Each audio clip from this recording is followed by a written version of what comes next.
So could you just spell your first and last name for me, so for purposes? Yeah, M-A-R-L-O-W, Marlow, Jones, J-O-N-E-S, common spelling.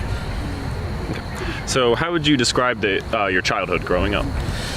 My childhood growing up was a very interesting childhood. I had a loving support system, family, mother, father, aunt, but sometimes in the absence of my father, my uncles and everybody stepped in and made sure that we had what we need to survive. My childhood was cut short as far as being a child, because I became a father at 13 years old. And at 13 years old, it was still magical to me to be a dad, because I didn't have an understanding at the time that I had that power to be able to make a child. So I was faced with a fork in the road, and that was to either be a father, which all I had to go on was what I knew from my father figures, or stay a kid and run the streets and pretty much not do anything. But I chose to be that father and it made me a better person. I worked every day of my life since that day. And so I don't have any regrets about it.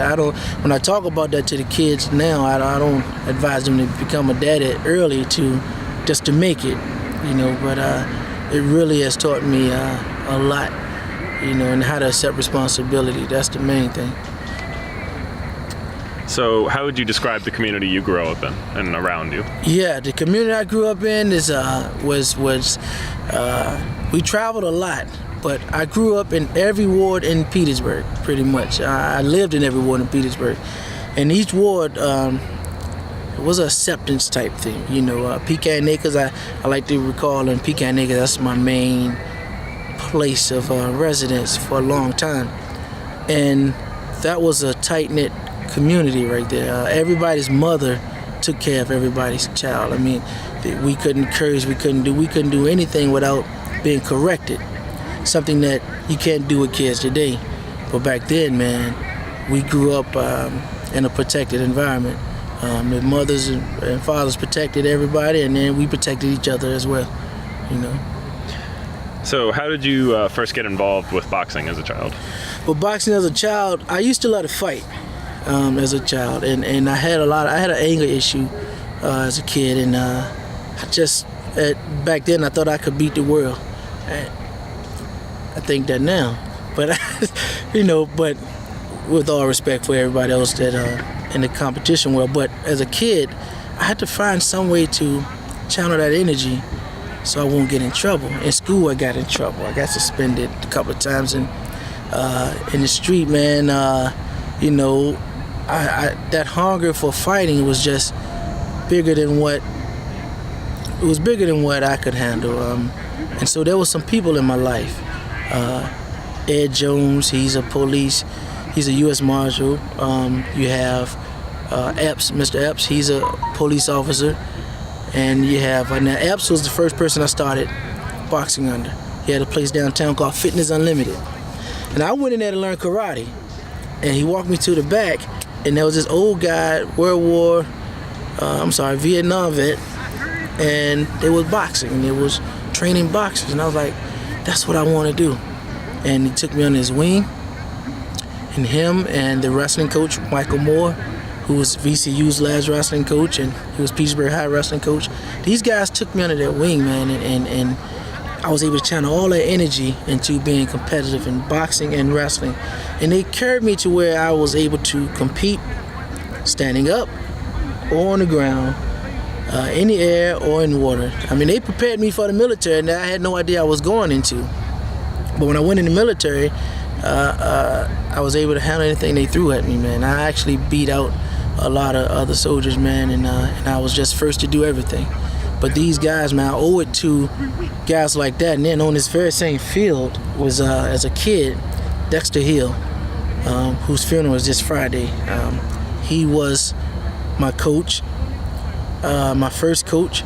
Him and Ardell Crane, and both of them are gone, rest in peace. But these guys were instrumental in my life, teaching me concepts, teaching me how to be a man, teaching me how not to give up. And my very first coaching job, I was on this field assisting another veteran coach who's been coaching for over 40 years, Charles Bailey. This guy named Ibn West walked across this field from over there, and he said, I was right down here at the goalpost. He said, how would you like to have your own team? Now, I was about 16 or 17 years old. Dad, I couldn't play high school ball anymore because I had to work. And from then on, I was coaching my own Little League team. So I've coached a lot of guys, man. Frank Mason, I know I was his first coach. The Dabney twins, the Quentin Spain. You know, all these guys come to me. Kevin Green. I've coached all of these guys, man. And I gave them everything that was given to me. You know, and you may not hear about it now, but if you were to ask Frank Mason or Quentin Spain, or any of those guys, they would tell you that a lot of their drive came from here. You know, so yes, sir. Excellent. So you talked about, you know, sort of having a tough childhood, like you grew up a fighter, and you know, these authority figures sort of molded you into the man you are today. And I heard you in practice talk about, you know, religion was a big thing to you. Yes. Would you say that religion is a big factor in also shaping who you become today? It is. It really is. Religion. What I had to do, even to this day, was understand who I was, and understand. I had to become one again with myself. You know, when we come into this world through our mother's birth canal, we are separated with the influences of the world, and you really have to reel yourself back in through life experiences and stuff like that. And one thing that's always there is your conscience that's telling you, I told you to do this, I told you to do that. And so I took it upon myself to start listening more and reading more and learning more about the Creator and about my ties with my Creator, and why do I have this voice telling me to turn right or turn left and do right and do wrong, or no, do wrong. And I realized that my conscience is of God, and that your conscience would never tell you to do anything wrong. And when you do something wrong to anybody or anything, it will beat you up. And I realized that when I leave this world, that my conscience is the only thing that's going to be able to speak for me to my Creator. I won't be able to speak. I won't have lips to speak. He will speak because He records everything for God. And so my family won't be there. My pastor won't be there. My mother and father won't be there. And the team won't be there. It will be my conscience who is there everything that I've done in life. And so there's no explaining on my behalf, because God knows that my conscience was sent to me, like He was sent to everybody, to hold me accountable. And so that's how I go through this world right to this day, you know. So how did you go about opening the Blandford Center? You know, also, when did you open it as well? I opened it August 12th. I opened it 2014.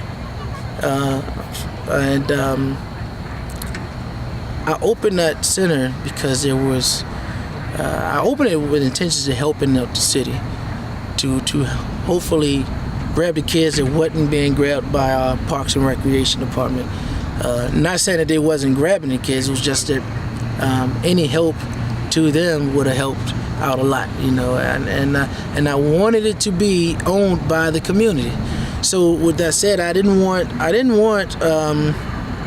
the government to have anything to do with it. I didn't want any grants. I didn't want anything from the government. I wanted the people to say, we own this, and it's for us.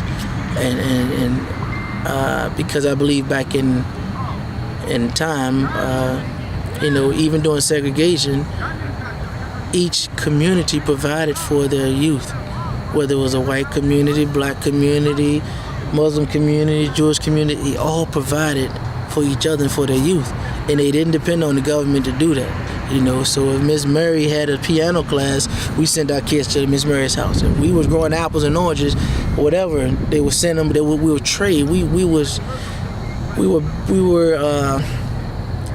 non-dependent on government, and that's become a crippling thing on our people today. We depend on the government and have come to think that the government is supposed to do so much for us, and we forget that we got to do it for ourselves and for our little ones, because those are the ones who are watching everything we do.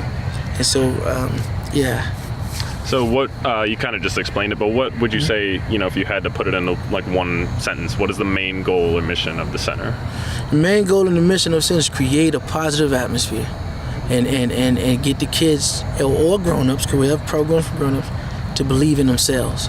And I figure this out, once you get people to believe in themselves, the rest is history. It's like my practice today with these guys. Even though they're grown, they're 18 years and older, but I want them to not just believe in me, but believe in the program and believe in themselves. And I give them that freedom to do so. And it's an open dialect with us, man. So when you got somebody who believe in themselves, and we can get them to believe in themselves, man, they're like supermen or superwomen. And that's what we got here, man. And that's what I do with the kids. I just do with the little guy. He believed in himself. He wasn't shy to do those push-ups. He wasn't shy to show us what he learned at track practice, stuff like that. And we got to keep that atmosphere going, So that's... aside from, boxing and football, what other sports and activities are you involved with your community? Track and field. So we got boxing, football. We got a youth wrestling team with a little 3-year-old is part of that. Basketball, I have 3 basketball teams, and they start at 9 years old and they end at 14. I started a middle school football team that's the junior team of my semi-pro team, Petersburg Lions, and all of my programs are free. All of them are free, and this is how I believe in God so much to where I don't stress over where the money is coming from, and I listen. And each day I still learn and listen a little bit more. Because like I said, I lost my center because I've been out of work since January. And so I couldn't keep the bills up. But God opened other doors for me. So I'm ready to open another one. I relocated pretty much. And to be able to do what I love to do, which is music. So I teach music. I've been involved in music. I have record deals from 1998. I still get royalty checks from, What effect would you say sports have on kids growing up? Kids want to imitate what they see on TV and in real life. And sports back then was a big thing, football and basketball. Boxing never really inspired a lot of kids, I think because of being afraid to get hit. It inspired me, and I wanted to be, I actually called myself Little Tyson. I sent an email. I would like to find that email. I sent an email to Butterbean. He was this big fat guy, and he wanted to fight Tyson. So I sent him an email, and I was about 17. And I said, "Before you fight Tyson, fight me." Big guy, man. I really wanted that guy, man. I wanted to fight that guy, man. And I think by me calling myself Little Tyson, I think that may have scared him off. He ain't want no parts of me. So couple more questions, like 2 or 3 more. How did you become the assistant fire marshal of Petersburg? Yeah, so there were so many people instrumental in that. I was working at Southside Regional as a security lieutenant, and I was working there. And when the big hospital fire happened, 1994. Rufus Atkins was the fire marshal at the time, and Charlie Moore was the fire marshal. And they kept, "Hey man, you need to come on, get in the fire department, And I started the application and I didn't put it in. But then the fire chief, a guy named Eric James from Richmond, he asked me. He came to my house, put a smoke detector in one day, and said, "Man, come on, get in the fire department. We got this recruit school coming up." So I listened. But it took the fire chief to come to me and say, "Hey man," when I came back home from the military, he said, "We got this fire department for you." This was in 2000 or 99. And he had a Citizens Cadet Academy. So I got into the Citizens Cadet Academy, graduated, and I loved it. I became addicted to it. The ladders and going into the burning buildings. And so I got hired 6 months later into a regular academy, doing it all over again. And so from 2000 to about 2009, I became fire marshal, assistant fire marshal. That's another job within itself, because investigations and the schooling and the law enforcement schools you had to go through, things like that. I'm really addicted to that as well. I love what I do. I second guess. I don't second guess myself, but I'm always going through what ifs and checking myself out.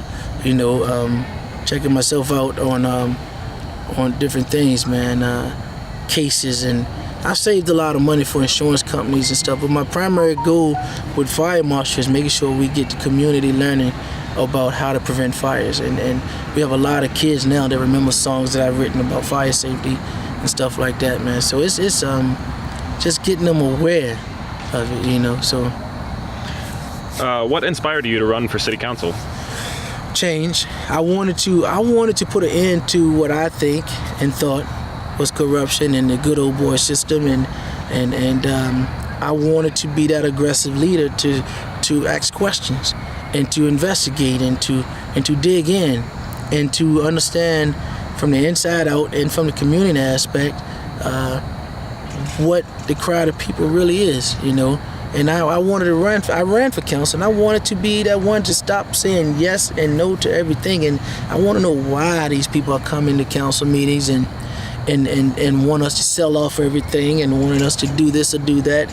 And we needed to be more vigilant on focusing on the people.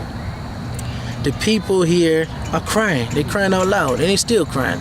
From the kids on up, man, and we've gotten ourselves into a position now to where it's gonna take some aggressive leadership to fix it. But we gotta be aggressive, but concerned and compassionate at the same time about the families we're affecting. We can't just put everybody out and say we're doing this in the name of fixing your city. So what drives you to help and mentor these kids and even these adults that you have on this football team? I want them to live. I want them to live, man. I want them to live, and I want somebody to do what I'm doing and do it better. I want them to be better than where I'm at. I don't have to do any of this stuff. I realize that, and this team is not for me, and nothing I do is for me. It's for to make things better for them and make the atmosphere better. But I want them to be able to live, and I want them to be able to deal with the everyday stresses in life, whether it's work, whether it's marriage or at home stuff or atmosphere and community things. I wanted to provide an atmosphere where they can come and release that energy, and stay and live the dreams, So, and that's the main thing, man. I want them to live, and most of them know that, So yeah. Awesome. So that's pretty much all I need for the interview. Okay.